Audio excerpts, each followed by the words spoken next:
బీజేపీని సీనియర్ నాయకులు good evening Aljapur Srinivas గారు.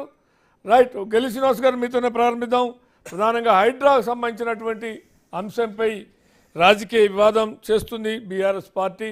గతంలో కూడా చెరువుల ఆక్రమణ మీద, నాళాల ఆక్రమణ మీద ఫోకస్ పెట్టింది ఆనాడు బీఆర్ఎస్ ప్రభుత్వం.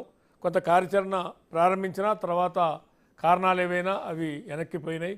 ఇవాళ మళ్ళీ కొత్తగా అధికారంలోకి వచ్చిన కాంగ్రెస్ పార్టీ అదే కార్యాచరణ కొనసాగిస్తున్నటువంటి సందర్భంలో ఇది దుర్మార్గం, అన్యాయం అనేటువంటి మాటలు మాట్లాడటం అనేటువంటిది ఇది రాజకీయ అధికారంలో ఉన్నప్పుడు ఒక రకంగా, అధికారంలో లేనప్పుడు ఒక రకంగా మాట్లాడటం తగదు. అది భవిష్యత్ తరాల కోసం ఉపయోగపడే పనా కాదా అనే ప్రశ్న కాంగ్రెస్ లేవనెత్తుంది. ఇవాళ మేము హైడ్రాను ఎవరైతే అక్రమ కట్టాలు ఎవరైతే ఉన్నాయో అక్రమ కట్టడాల పేరు మీద పేదవాళ్ళ మీద ప్రభుత్వ దౌర్జన్యాన్ని మేము వ్యతిరేకిస్తూ ఉన్నాం. ఎందుకంటే ఇవాళ హైదరాబాద్లో చెరువులు ఉన్నాయి, హెచ్ఎండిఏ పడుతున్న చెరువులు అన్నింటిలో కూడా వాటిని పరిరక్షించాల్సిన బాధ్యత ప్రభుత్వాలది, సివిల్ సొసైటీది, అందరిది ఉంటుంది. కానీ దాదాపు ఒక 50 సంవత్సరాల కాలం నుంచి గతంలో కాంగ్రెస్ ప్రభుత్వం అధికారంలో అప్పటి నుంచి కూడా ఇప్పటి వరకు కూడా ఈ రాష్ట్రాన్ని ఎక్కువ పరిపాలించింది కాంగ్రెస్ ప్రభుత్వ హయాంలో. కాంగ్రెస్ ప్రభుత్వ హయాంలో కూడా అనేక చెరువులు కబ్జాలు అయిపోయినాయి. చెరువుల పరిరక్షణకు ఆనాటి ప్రభుత్వాలు ఎలాంటి చర్యలు తీసుకోలేదు.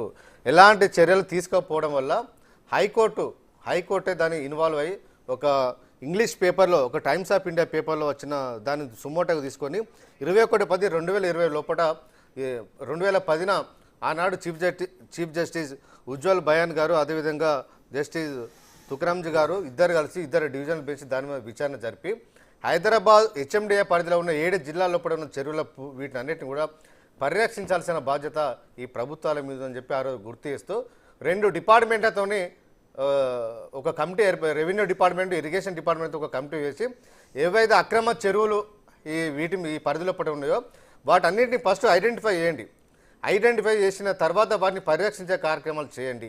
ఎవరైతే కబ్జాలో ఉన్నారో, ఇల్లీగల్ కన్స్ట్రక్షన్ తీసుకుని ఉన్నారో వాళ్ళందరికీ వేరే కాడ ఆల్టర్నేట్గా వాళ్ళకు ఆల్టర్నేటివ్ సదుపాయం కల్పించ తర్వాతనే అక్కడికి షిఫ్ట్ అయిన తర్వాతనే వాళ్ళకి హైడ్రా కూల్చివేతలు చేయాలని చెప్పి ఆ రోజు చీఫ్ జస్టిస్ గారి ఆధ్వర్యంలో ప్రభుత్వానికి డైరెక్షన్ ఇచ్చింది. అదేవిధంగా డిమార్కేషన్ కూడా చేయమని చెప్పారు. హైదరాబాద్లో ఉన్న చెరువులన్నింటినీ కూడా హెచ్ఎండిఏ పరిధిలో చెరువులన్నింటినీ కూడా డిమార్కేషన్ చేసిన తర్వాత, మ్యాపింగ్ చేసిన తర్వాతనే వాటి మీద చర్యలు తీసుకోవాలని చెప్పారు.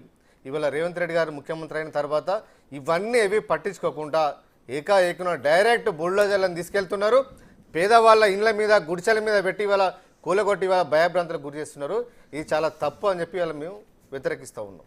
రైట్, అంటే శ్రీనివాస్ గారు ఇక్కడ వాళ్ళు చెప్పేది ఏంటంటే ప్రధానంగా పేదవాళ్ళ ఇల్లు ఎక్కడా కూల్చలేదు. నిన్న రంగనాథ్ గారు ప్రకటన, పేదవాళ్ళ ఇల్లు కూల్చారనేది వాస్తవం కాదు.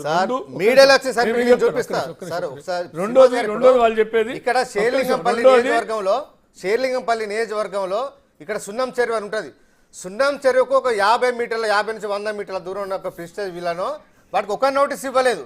దానికి అవతల 300 మీటర్ల దూరాన్ని ఉన్న పేదవాళ్ళ ఇళ్ళ మీద బుల్డోజర్లు పెట్టి కూలగొట్టారు. రాష్ట్ర వ్యాప్తంగా అందరూ చూసారు. డైరెక్ట్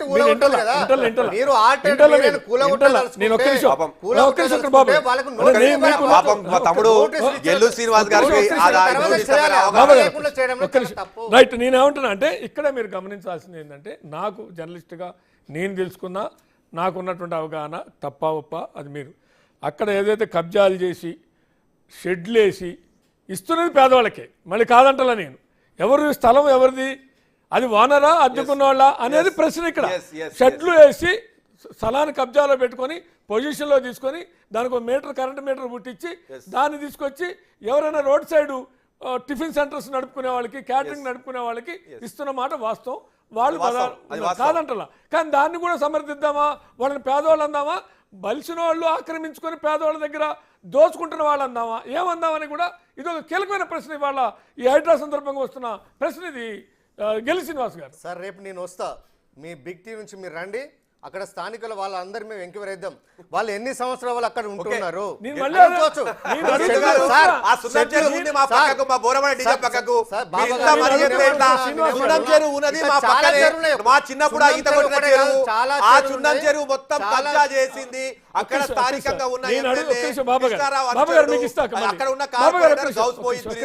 నేను అడుగుతున్న ప్రశ్న ఎన్నాళ్ళ నుంచి ఉన్నారని అడగల.